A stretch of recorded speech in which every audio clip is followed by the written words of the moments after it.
En ocasiones, destapar un horror supone sacar a la luz muchos otros. Y si en cualquier país el hallazgo de una fosa común es testimonio de una atrocidad, en Colombia es reflejo de más de una. La fosa común hallada recientemente en Dabeiba alberga no solo a víctimas del conflicto colombiano, sino víctimas de una de las prácticas más monstruosas de décadas de una guerra ya de por sí monstruosa: el asesinato de civiles indefensos y ajenos al conflicto para presentarlos como bajas enemigas en combate. Una práctica conocida, o mejor dicho, descrita como falsos positivos, porque lo de conocida es hasta cierto punto relativo. A mí no solamente me mataron a mi hermano, a mí me mataron a mi mamá en vida. Soy hermano de Jaime Steven Valencia Sanabria, menor de edad, que la Brigada 15 me lo mató vilmente a un niño. Mi hermano, ¿quién era? Steven, un niño. Yo hoy en día no lloro, porque el llorar me hace débil y el no llorar me hace fuerte. Esa es Zoraida. No lloro, porque ya yo no tengo lágrima. En el año 2008, decenas de jóvenes de Soacha, un municipio popular del conurbano de Bogotá, desaparecieron misteriosamente y pocos días después sus cadáveres fueron presentados como guerrilleros muertos en combate a más de 600 kilómetros de distancia. Los jóvenes habían sido embaucados por militares con falsas promesas de trabajo para posteriormente ser drogados, ejecutados y, una vez muertos, vestidos como guerrilleros. Este caso fue el que destapó la práctica. Los falsos positivos vienen de muchísimos años atrás. Lo que pasa fue que en el 2008 aparecieron unas viejas locas, como nos dicen a las madres de Soacha. Unas viejas locas que nos dolió que nos hubieran quitado a nuestros hijos. De esta manera destapamos, lo que dicen algunas madres, una olla podrida que había dentro de las Fuerzas Armadas de Colombia, o que hay, porque lamentablemente esto no ha parado. Una práctica que, no por cruel e irracional, carece de explicación. Por un lado, las presiones de los altos mandos militares para que sus subalternos obtuvieran resultados en su enfrentamiento con las guerrillas demandaba la presentación de cadáveres lo más a menudo posible. Por otro, las reticencias de algunas unidades para enfrentar a una guerrilla bien armada y mejor conocedora de la zona hacían que algunos prefirieran matar civiles y después disfrazarlos porque era más fácil. Y por último, las recompensas para quien presentara guerrilleros dados de baja: medallas, ascensos, permisos, bonos en metálico, hasta vacaciones. No es casual que, aunque se registran casos desde 1988, fuera durante el gobierno de Álvaro Uribe entre 2002 y 2010 que los casos crecieron exponencialmente, justo cuando se crearon leyes específicas para premiar las bajas infligidas a la guerrilla. Una vez que se abandonó la política de recompensas, hacia el final de su mandato disminuyeron abruptamente. Por cierto, durante 3 de los años del auge de los falsos positivos, el ministro de Defensa era Juan Manuel Santos, más tarde presidente y Premio Nobel de la Paz. El modus operandi de los falsos positivos era tan premeditado que, después de haber captado a las que serían sus víctimas, los militares les pedían que escribieran algo para de esa forma determinar si eran zurdos o diestros y así saber en qué mano colocarles el arma una vez abatidos.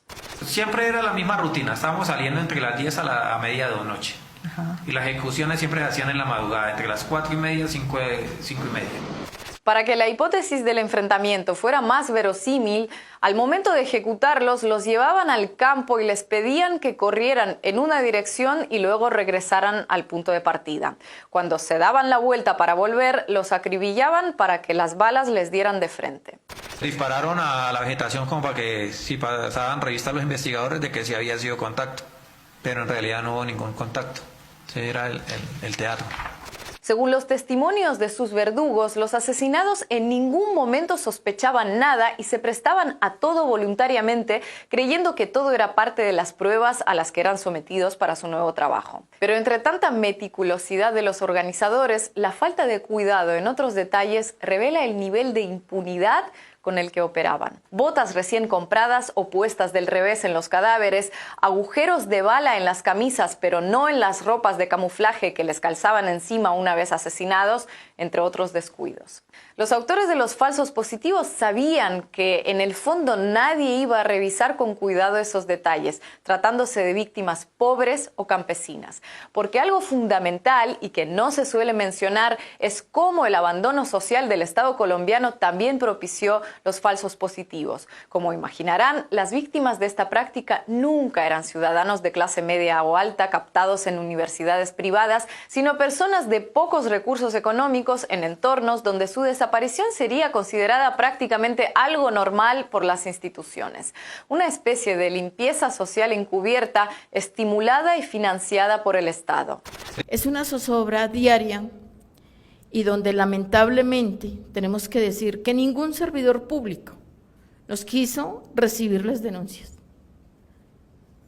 En el caso de mi hijo era, déjelo, debe estar con la novia en Girardot y usted aquí chillando por él.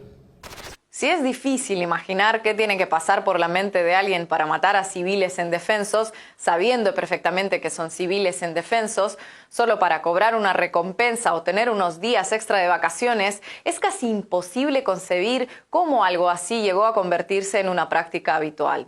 La vida de un ser humano para ellos no valía nada. Para ellos tener un permiso, para ellos tener medallas, para ellos tener que ver a sus familias, tenían que matar a un ser humano. La imagen que yo tenía del ejército colombiano para mí era bastante grande. Eran mis héroes, eran mis héroes. En este momento me da tristeza, siento dolor de patria por el ejército colombiano.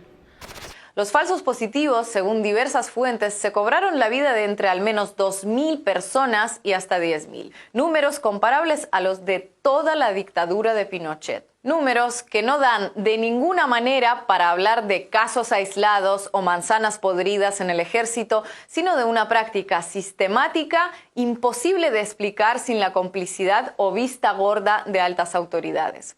Estos jueces penales militares o son cómplices, me perdonan la expresión, o son unos brutos. Pero debieron haberse dado cuenta que algo estaba pasando. Los asesinatos de nuestros hermanos, esposos, hijos, hacían parte de una política de Estado criminal que era general y era sistemática. O sea, no, vuelvo y reitero, no eran casos aislados.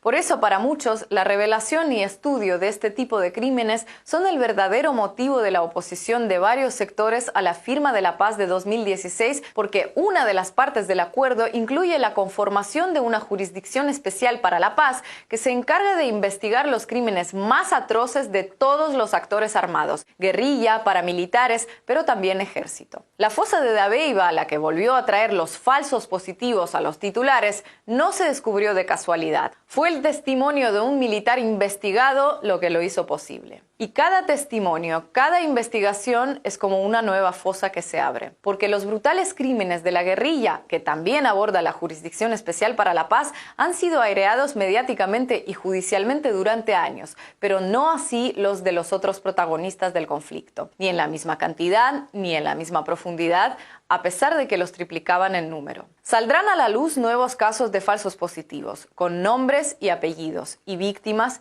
y victimarios, de alianzas entre paramilitares y fuerzas armadas iguales o peores que la masacre de San José de Apartadó en 2005, cuando asesinaron y descuartizaron a 8 civiles de una comunidad campesina, entre ellas un niño de 11 años, una de 5 y uno a punto de cumplir 2, para que al crecer no se convirtieran en guerrilleros. Pero como dijo proféticamente un antiguo líder paramilitar en 2009, el Estado dice que quiere conocer la verdad, pero ¿para qué? Si no pueden aguantarla. Algunos no están preparados para la verdad porque no pueden soportarla. Otros porque no quieren pagar por ella. Pero ya no puede seguir tapada por más tiempo. Habitualmente el mensaje al final de los videos lo suelo dar yo, pero en este caso, ante la cantidad y la emotividad de los mensajes de los familiares de las víctimas de falsos positivos, decidimos que este tiempo extra fuera para ellos, porque han estado mucho tiempo sin ser escuchados y todavía tienen mucho que decir. En la muerte de mi hermano, mis hermanos se abrieron por completamente, dijeron, no, Cecilia, usted no se meta con el ejército. El ejército es algo supremamente grande para que usted se vaya a meter con ellos. Usted tiene colita todavía, Cecilia. El ejército viene y la mata a usted, y cuando la mate a usted nos va a matar a todos. Cuando uno de los militares decía, nos dijeron que les quitáramos los documentos, que los indocumentáramos. Así iba a ser más difícil que los encontraran. Realmente eso para mí fue cruel. Que un coronel del ejército no pensara en las familias, porque realmente fueron 6 meses donde sufrí mucho, dejé a mis hijos solos, eran unos niños, por buscarlo. Me duele más porque mi hermano desde que empezó a estudiar entró a un colegio militar, Mariscal Sucre. Hizo toda su primaria ahí porque mi mamá lo entró a ese colegio, porque le decían su soldadito de chocolate. Yo lloro, llevo 20 años llorando. Yo dije, acá en la G no voy a llorar, porque es que he llorado mucho.